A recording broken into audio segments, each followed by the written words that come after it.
When the colonel got there, the blood was already soaking through his white gloves, but that wasn't the worst part. Trooper Nathan Bell had just been hit by a taser from an American SWAT officer, but he sat perfectly still on his horse with his saber still. He had been to Afghanistan several times and had a shrapnel scar, but the crowd couldn't see any of that. Phones recorded every second as shocked tourists whispered. When Colonel Lowry picked up Bell's burned uniform and said, "This is now a sovereign-level incident," the real horror became obvious. There are some lines that should never be crossed. If that gave you chills, make sure to like the video and subscribe for more gripping stories like this one. And hey, where are you watching this from? Please leave your city or nation in the comments. I'd love to know how far this story is reaching. People in the crowd stayed still as whispers circulated among the tourists, but none of them knew what they had just seen. The kids pointed enthusiastically at the mounted guard, who stayed perfectly motionless, even though there was a lot of noise and commotion surrounding him. Parents struggled with their phones to get a picture of something they couldn't quite understand. The light of the autumn afternoon cast long shadows over the ceremonial grounds where Trooper Nathan Bell sat still on his horse. His red uniform showed clear signs of what had just happened. Even as dark stains spread across the white fabric of his gloves, Bell's posture stayed perfect. His ceremonial blade caught the light as it lay on his shoulder. Even though he had just suffered an electrical shock, his grasp didn't shake at all. People in the crowd were excited at first, but then they started to see things that shouldn't have been in their holiday shots. There were jagged scorch marks on his scarlet tunic, where the taser prongs had touched it. His breathing stayed steady and controlled, but those near enough could notice the tiny strain in his jaw that showed he was in pain. What the tourists didn't know was that Bell had served many tours in Afghanistan and had a shrapnel scar from his duty. He had been through agony and trouble before. A security officer near the edge of the area dropped his radio and watched the scenario with rising concern. This kind of thing didn't happen during normal ceremonial activities. The American SWAT officer who had given the shock was standing nearby. His confident look began to fade as he realized that Bell's reaction wasn't what he had expected. Tourists who had been laughing and taking pictures only a few minutes before now looked on in uncomfortable doubt. The blood that was slowly seeping through Bell's white gloves grew increasingly evident as the minutes went by. His horse moved a little bit under him, but Bell's hands stayed steady on the reins. His saber never moved from its ceremonial place. People in the throng started to talk to each other in low whispers, their voices taking on a new tone of worry as they realized that something bad had happened right in front of them. A police officer in uniform walked up to the security line and talked softly into his radio. As he told his bosses about what was going on, his remarks had the weight of escalation. The event was no longer limited to the area around it. When a member of the ceremonial guard was attacked while on duty, protocol said that higher-ups had to be told. Bell took the shock and stayed on his horse. He gave short, measured answers to the security guards who were checking on him. When asked if he could keep doing his job, he simply said yes. There was no emotion, no complaint, and no call for help in his voice. Even though it was clear what he had been through, his voice stayed firm. He would only be evaluated and taken for medical care when protocol arrived. The SWAT officer had expected drama, a reaction, maybe rage or revenge. Instead, he had to deal with something much more scary than any angry reaction. Bell's calmness in the face of an unwarranted attack made the stillness appear more condemning than any yelling match could have. Even if they couldn't put their finger on it, the crowd could feel the change in power. As the situation became clearer, security personnel moved more quickly. This wasn't a joke or a publicity gimmick that could be ignored with a few cautions and some paperwork. The attack on a ceremonial guard was more dangerous and needed quick attention from military authorities instead of civilian security personnel. Palace staff set off an unplanned diplomatic alert, and the Royal Military Police were contacted. The phrase ceremonial guard assaulted while on duty meant more than the regular security worries. As the situation got worse than local administration could handle, protocol stepped in with mechanical precision. What transpired next would show the difference between personal endurance and institutional authority. You could hear military vehicles coming from far away. Their engines made a distinct kind of noise than those of regular emergency services. The people in the audience started to understand that they were about to see something much bigger than a basic security problem. Official leaders were coming, and their presence would turn this moment of personal bravery into something far bigger. The sharp sound of military boots on cobblestones signaled the presence of Captain Hannah Ree. She got out of the lead truck with careful precision, Her clothing had no wrinkles, and she didn't seem to be in a rush, but everyone there immediately paid attention to her. 3 members of the Royal Military Police moved in formation behind her, and their approach was very different from the chaos that had been going on before. Rhee's eyes scanned the scene with a professional eye, taking in the mounted guard who was still standing still despite his obvious injuries, the American SWAT officer who looked a lot less sure of himself, and the crowd of tourists whose excited chatter had turned into nervous whispers. She couldn't take her eyes off the burn marks on Bell's uniform, and the blood that was still coming through his white gloves. The taser dart hit Bell's thigh below his chorus, leaving clear signs of the attack. A corporal moved up and gave his order in a way that left no room for doubt. "Step away from the guard and put your weapons on the ground." His voice was calm but firm, and the words hung in the air like a heavy blanket. The SWAT officer straightened his shoulders and adjusted his tactical vest, clearly getting ready to take charge of what he still thought was his scene. Even though the Royal Military Police set up a precise perimeter around Bell's location, he stayed confident. The tactical gear that had made him look tough suddenly seemed out of place in the ceremonial setting. Captain Rhee walked through the crowd quietly and efficiently, positioning her crew to make obvious lines of authority, while yet respecting the ceremonial area. She walked up to Bell's horse with the clinical eye of someone who had been in enough combat zones to know that discipline could be maintained even when it hurt a lot. "Are you able to continue your post?" she asked Bell, her voice full of professional concern rather than emotion. Bell answered, yes, without hesitation, and his voice was steady even though it was clear what he had been through. Rhee nodded once, and then turned her attention to securing the Americans.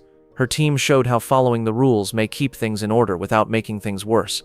Their motions were intentional and efficient, with each position serving a precise purpose in imposing British military authority over the ceremonial space. The tourists started to realize that what they were seeing was far more serious than they had thought. Phones went down a little bit as eager talk turned into quiet observations. As the seriousness of the situation became clear, the laughing that had filled the air just minutes before stopped completely. The SWAT officer's growing realization that his authority meant nothing on Crown land was shown by the way he was standing more defensively. He lost his former confidence when he came up against institutional power that didn't follow the same rules he was used to. He was surrounded by people who reported to different chains of command and followed rules he didn't comprehend. Bell stayed still during this show of institutional authority, his discipline serving as a quiet reminder of what had caused this reaction. The difference between his quiet strength and the professional efficiency of the Royal Military Police made for a powerful story about how individual bravery can be supported by systemic authority.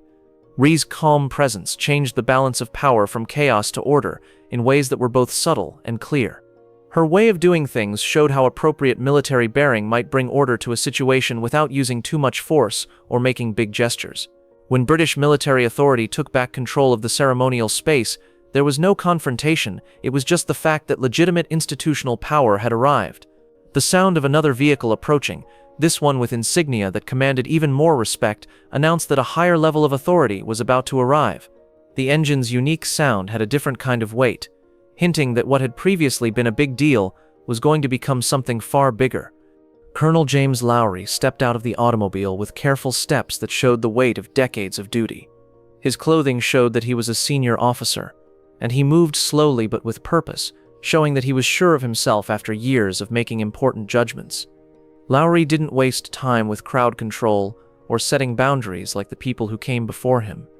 Instead, he went straight to Bell, acting like someone who was used to getting to the bottom of complicated situations. The colonel's arrival changed the situation right away, and even the tourists could feel it. Captain Rhee moved away, seeming relieved. Her professional demeanor showed that she knew this was now too much for her to manage. The Royal Military Police stayed in their places, but they stepped aside for Lowry as he moved up to the mounted guard, who had stayed still as the situation got worse around him. Lowry strode past the security barriers without saying anything, his attention completely on Bell. He took off his gloves with great care, then slowly lowered the bottom of Bell's ceremonial breeches to show the damage underneath. The gathering became quiet when they saw a definite burn mark on Bell's skin. The electrical burn made it plain what had happened. The colonel looked at the injury for exactly 3 seconds before nodding. His skilled assessment included things that others may miss or ignore, but his inspection was comprehensive and respectful because he knew that Bell was still on duty and deserved to be treated with the respect that his service had earned. The difference between his calm approach and the earlier turmoil caused by the SWAT officer's aggression was clear and obvious. Tourists who had been snapping pictures and films instantly realized they had caught something much more serious than they had thought. Parents brought their kids closer as Lowry's detailed look at Bell's injuries made it clear how bad they really were.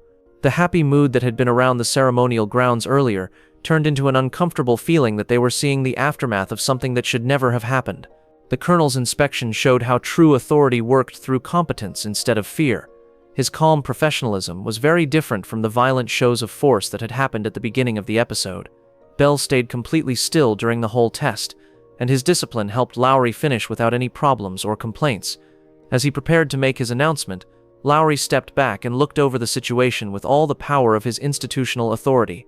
The SWAT officer, who had seemed so sure of himself, suddenly had to deal with someone whose decisions would have effects that went beyond the present moment. As the colonel got ready to provide his opinion on what had happened, the gathering knew that something important was about to be said. Lowry's announcement cut through the afternoon air with surgical accuracy. This is now a sovereign-level incident. His voice was calm and emotionless, just the weight of institutional power making an official decision regarding what had happened. The words hit the calm lake like stones, making ripples that would spread far beyond the ceremony grounds. Those 4 simple words turned this from a local problem into a state issue, changing everything that would happen next. The colonel's statement had effects that went beyond the crowd's understanding of diplomatic channels, military protocols, and international relationships. The SWAT officer shifted his weight a little, and his tactical gear suddenly seemed less impressive against the backdrop of the institutional authority that had just been invoked. As he thought about what the colonel's statements meant for his position, the first indications of doubt began to surface in his earlier assurance. The crowd watched as the balance of power changed once more, this time in ways that would have much bigger effects than anything that had come before. Lieutenant Carl Rains came forward with the frantic confidence of someone who had nothing left to lose. His speech had the polished authority of someone who was used to using his credentials to get what he wanted and end awkward talks. He spoke quickly, trying to use defenses that had worked for him in the past but might not work here. His training had prepared him for a lot of things, but none of them were explaining to a British colonel on Crown property why he had attacked a ceremonial guard. "I have diplomatic immunity," Rains said, his earlier bravado replaced by the nervous energy of someone who suddenly realized that the rules he thought applied might not be in this space. The tactical vest that had made him look tough suddenly seemed weak in the face of the institutional power that surrounded him. His claims of legitimacy clashed with the unyielding force of British sovereignty over Crown property, like waves breaking against granite cliffs. Rains used his status as part of a U.S. tactical exchange program to get help, acting like someone who knew that his career and freedom might depend on getting credentials that suddenly didn't seem good enough.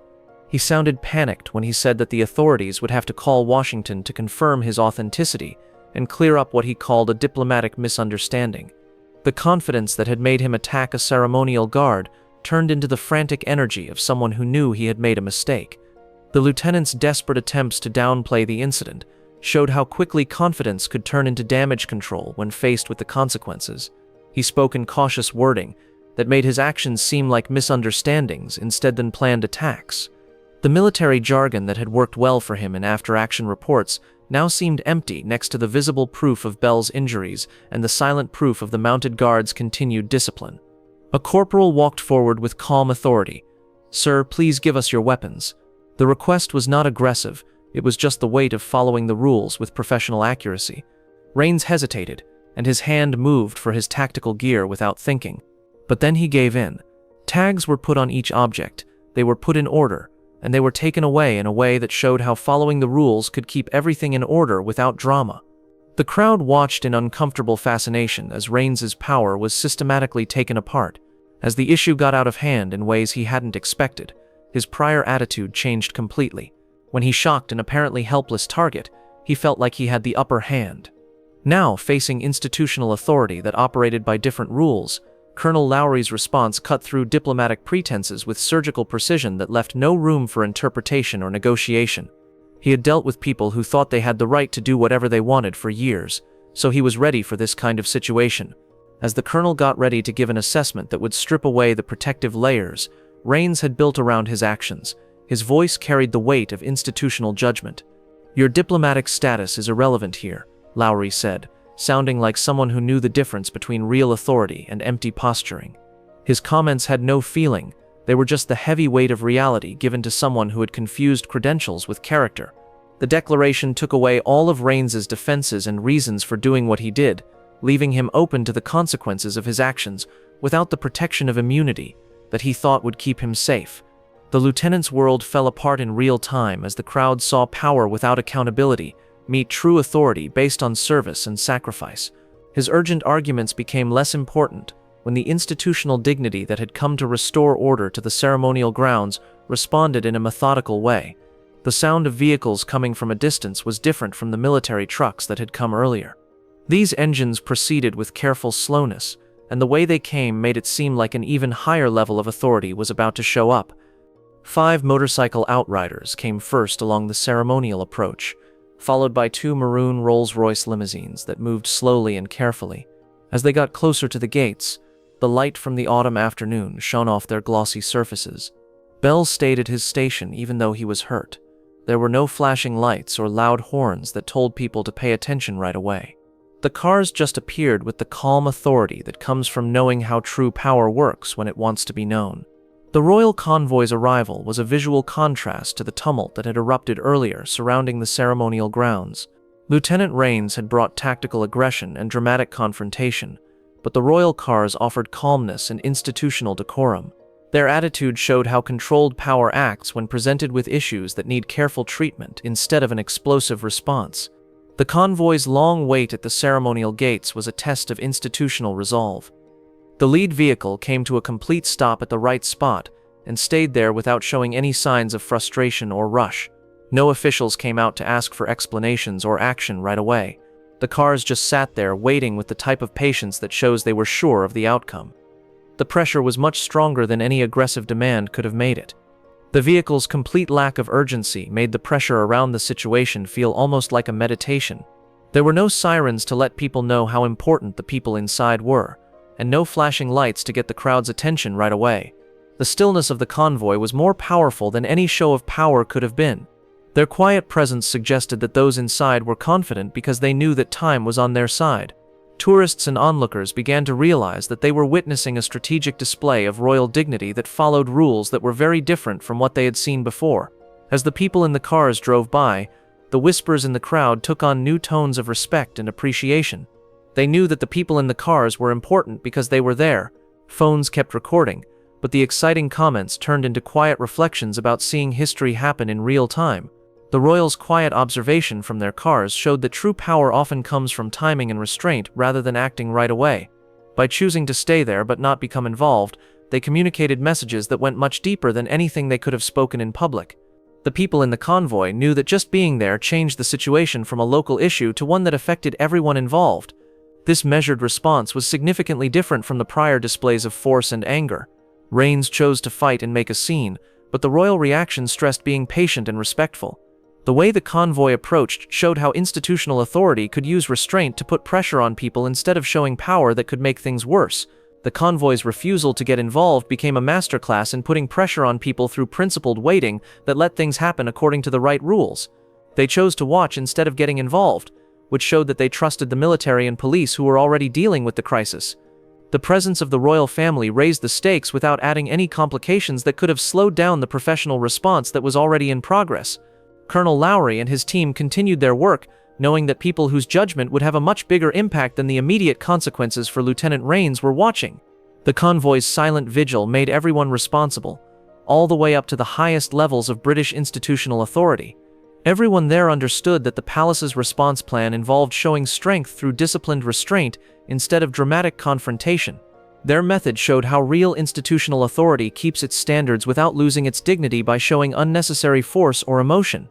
The convoy would not go through the gates until the situation was handled correctly, and their patient presence served as a reminder that some standards cannot be compromised no matter what diplomatic pressure or international problems arise. Their patience had become part of the answer, showing that some traditions would last no matter what problems they faced. A few moments later, Trooper Singh came from the guardhouse, his polished boots hitting the cobblestones with perfect timing. His crimson suit looked just as clean as Bell's did, even after everything that had happened in the last hour. The people who had seen chaos and fighting were now getting ready to see something much deeper than they had expected when they came to see what they thought would be a normal ceremony. The ceremonial handover from Trooper Bell to Trooper Singh began to show the duty that goes beyond individual circumstances or outside threats. Singh walked with the same disciplined air that Bell had shown during the afternoon's experience. His way of doing things didn't cause any drama or need any special attention. It just followed the rules of ceremonial procedure that had been in place for this post for decades. The transition was a sign of institutional memory, made real by people's commitment to standards that stayed the same no matter what tried to disrupt them. The guard change's precision became a strong statement about how resilient the institution was, one that was beyond the reach of those who would challenge its authority. Singh stood at the right distance according to ceremonial rules, and his actions were efficient and purposeful as he was ready to take over the post that Bell had defended under very difficult conditions. The crowd grew more and more appreciative as they realized they were witnessing something that went beyond military procedure to become a demonstration of unbreakable institutional continuity. The mirror formation of the handoff unfolded with the silent precision that preserved the ceremony's dignity while acknowledging the extraordinary nature of what had come before it. Singh's salute was clear and polite, and Bell's reaction was just as clear, even though it was clear that he had been through a lot. Their coordinated actions made a ballet of responsibility that said more about the nature of service than any word could have. As if nothing had happened, the responsibilities were passed on. The discipline continued as if nothing had happened, even though there had been a lot of drama during Bell's time at the post. Bell got off the horse with the same controlled precision that had defined every second of his watch. As medical staff came with a privacy screen, his posture stayed impeccable, and they moved quickly and respectfully. The blood on his gloves had dried, and the burn marks on his clothing were still there, but he seemed like he was just doing his job. He treated the medical exam with the same respect he had shown in every other situation he had faced during his watch. The quiet evidence of his burned uniform told the story of what he had gone through without breaking under pressure that would have broken most people. The electrical burns that could be seen through the cloth were proof that he was dedicated to his job, even when he was attacked without provocation. His injuries spoke louder than any dramatic statement could have, making him a symbol of institutional strength instead of just a ceremonial figure. The lack of dramatic ritual made what the crowd saw more real and showed that true discipline is practiced instead of performed for show. There were no speeches or rituals to mark the change, and no one thanked Bell for his outstanding service during his watch. The handover went as planned, following rules that had been in place long before this day and would continue long after everyone present had forgotten the specifics of what they had seen. Singh's taking over the post showed that the ceremonial guard was more than just one person, no matter how brave or dedicated that person was. The institution's strength didn't come from how it handled crises, but from how it kept its standards high even when there was a lot of pressure from outside. The crowd's change from spectacle to reverence showed that they understood they were seeing something deeper than just entertainment or a tourist attraction. As Bell went behind the privacy screen for a medical exam, the crowd began to leave, not knowing that the real effects of what they had seen were just starting to happen through channels that were far away from their view. Behind the ceremonial grounds, a distinct form of justice was being done through channels that worked perfectly. The diplomatic machinery that had stayed quiet during the public fight now got involved with the systematic response that institutional authority uses when ceremonial sovereignty is directly challenged. Official channels opened between military and diplomatic offices, as the incident that had begun with one man's misguided attempt to demonstrate authority generated consequences that would extend far beyond the ceremonial grounds where it had occurred. The diplomatic consequences that followed the assault demonstrated how institutional integrity extends beyond the immediate scene to encompass relationships and agreements that span continents. The attack on Trooper Bell broke more than just ceremonial rules. It also broke international agreements that regulate how foreign military troops act on British soil. The paperwork that came from these conversations would leave a lasting record of the institution's failure that would follow Lieutenant Rains for the rest of his military career. Within 24 hours, exchange status was cancelled, and the Americans were taken off Crown property. His name was taken off training lists, his security clearances were marked for review, and he was no longer allowed to take part in any overseas programs in the future. The speed with which these administrative actions took place showed how seriously institutional authorities took challenges to the dignity of ceremonies. It took Rains seconds to do what he did, but it would take him years to get over it, if he could even recover at all. The order that made the whole SWAT team persona non grata on Crown land came through official channels and used wording that left no room for interpretation or appeal. Rains and his team were no longer welcome on any Crown land. Their tactical skills didn't matter when it came to the power of institutional sovereignty. The escort that went with them when they left was professional but clearly final, making sure that their exit had the weight of official approval instead of just being convenient for the administration. This clear setting of boundaries sent a strong message about the cost of threatening ceremonial sovereignty that was heard in military and diplomatic circles far beyond London. Allied nations noticed how quickly and completely the British response had cut off the people who were responsible for the attack. The event became a case study in institutional consequence that would affect how future training programs and foreign exchange agreements were made. Military personnel stationed overseas would learn about Bell's steadfastness and Rains's disgrace as two sides of the same coin when it comes to honor and responsibility. The revelation was that authority is not exercised by the loudest voice or most dramatic action, but by those who have the institutional ability to enforce standards without a show or fanfare. Rains thought that noise was power and aggression was authority, but he learned that real institutional strength works through quiet competence instead of showy displays. While Bell's reputation grew stronger by refusing to leave his post while under attack, his career path changed permanently for the worse. The palace's response showed that power without disciplined restraint loses its legitimacy when tested against institutions that understand the relationship between service and authority. Royal dissatisfaction showed itself through deliberate exclusion instead than dramatic confrontation. The convoy that had been quiet following the attack had seen everything that needed to happen to make sure the right repercussions happened. Their patience wasn't just waiting, it was planned, and it let things happen in ways that made it plain who was responsible. Bell's response to the attack showed the kind of strength that institutions cherish and protect. His willingness to put up with things instead of getting back at them gave him moral authority that no amount of tactical training could match or beat. The administrative consequences that followed showed how institutional power works through measured response instead of immediate retaliation. The tourists who saw these events started to realize that they had seen something that went beyond normal ideas of ceremony or entertainment. Their phones have taken more than just pictures of their vacations. The throng left quietly, altered by seeing discipline hold up against provocation that would have broken weaker spirits. They came looking for amusement, but found something much more precious than a show. Bell's answer showed them that real power doesn't show itself through loudness or big gestures. True strength is the kind that stays even when everything else goes away. When faced with anger, authority stays calm, showing that discipline isn't just for show, but is also a test of character. If you were pushed to your breaking point, would you fight back or refuse to break? Please tell us why in the comments below. If this story touched you, please like it and subscribe for more stories of bravery that haven't been told yet.